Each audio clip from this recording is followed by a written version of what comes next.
जाड़े का महीना था। एक लड़की छत पर कपड़े सुखा रही थी।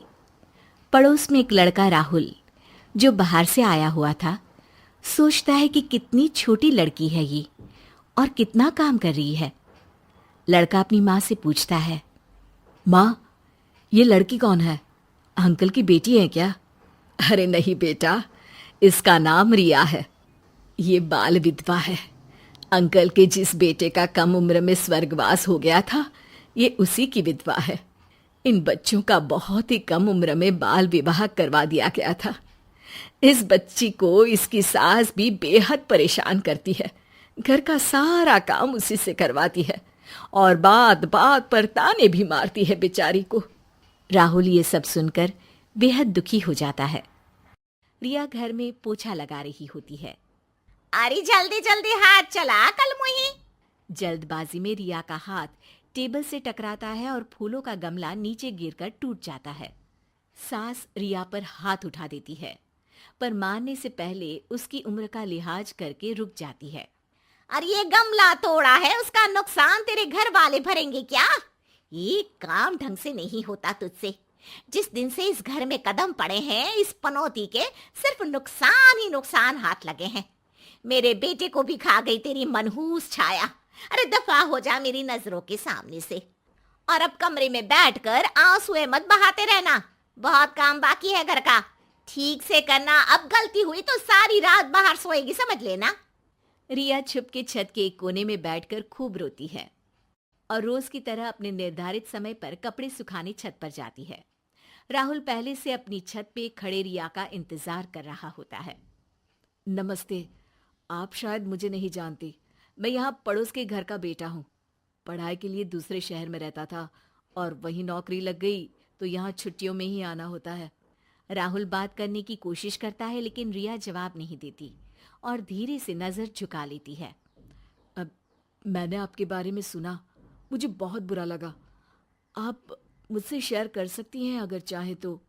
जी नमस्ते। नहीं, ऐसी कोई बात नहीं है।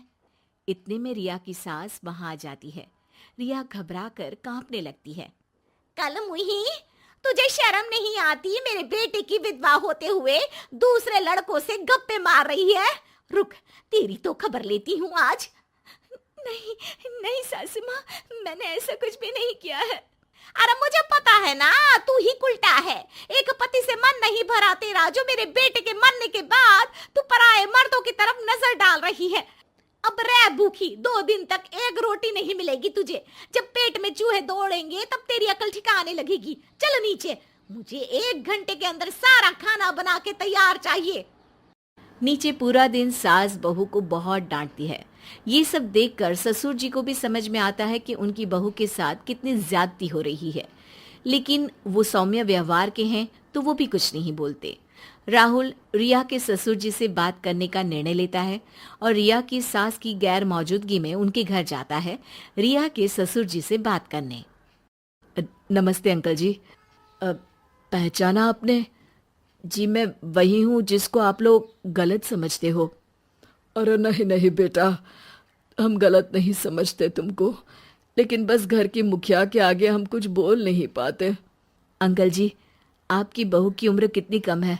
बाल विवाह के कारण आज उसको ऐसा जीवन बिताना पड़ रहा है। उसके कितने सपने रहे होंगे। वो भी तो घूमना फिरना चाहती होगी बड़े होकर अपने पति के साथ, लेकिन जब वो बड़ी हुई तब तक तो उसके पति का मृत्यु हो चुका था। आप उसकी शादी करवा दीजिए, पूरी जिंदगी पड़ी है उसके सामने, वो संभल जाएगी। अरे बेटा, तुम तो समझते हो घर की मुखिया रिया की सासू जी है, उनके आगे बोलने की मेरी भी कभी हिम्मत नहीं हुई बेटा। अंकल, आपने कभी अपने लिए आवाज नहीं उठाई। आपकी उम्र ऐसे ही कट गई। चलिए ठीक है, आपके बेटे के मामले में आपने हिम्मत नहीं की। उसकी माँ उसको पढ़ाई के लिए दबाव डालती थी। वो नहीं समझती थी कि उसको नहीं करनी थी इंजीनियरिंग, वो गिटारिस्ट बनना चाहता था। अंकल, पढ़ाई अच्छे से नहीं कर पाया और आत्महत्या जैसा बड़ा कदम उठा लिया। भगवान न करे, लेकिन कल अगर रिया ऐसा कुछ करने को मजबूर हो जाए तो ये पछतावा आप मन से हटा पाएंगे? आज उस बच्ची के लिए आवाज उठा लीजिए अंकल, वरना आपको आपके बुढ़ापे में अफसोस होगा। आप उसकी मदद कर सकते थे। आप उसकी जिंदगी खराब होने से बचा सकते थे। ससुर जी राहुल के जाने के बाद अपनी आराम कुर्सी पर बैठकर इस बारे में बहुत सोचते हैं। रिया बिना कुछ खाए पिए घर का काम कर रही है। भूख के कारण उसको होश में होश नहीं है। ये देखकर ससुर जी कहते हैं, बस अब बहुत हो गया। बहू की नई जिंदगी शुरू होगी। इतनी कम उम्र में बहू ने वैसे ही बहुत बुरा देख लिया है। अब और तकलीफें झेलने नहीं दे सकता उसको। आज जुबान क्यों लपलपा रही है? मिर्ची खा ली है क्या? अरे भाग्यवान, अगर हमारी बेटी होती और उसके साथ ऐसा होता तो क्या तुम उसके साथ यही व्यवहार करती? क्या तुम नहीं चाहती कि वो अपनी आगे की जिंदगी संभल पाए? अब बस पे करो। मैंने इतने साल कुछ नहीं कहा, लेकिन आज मेरे सब्र की सीमा पार हो गई है। रिया की सास हैरान रह जाती है। वैसे तो हर दिन इस घर से आवाजें उठती थी।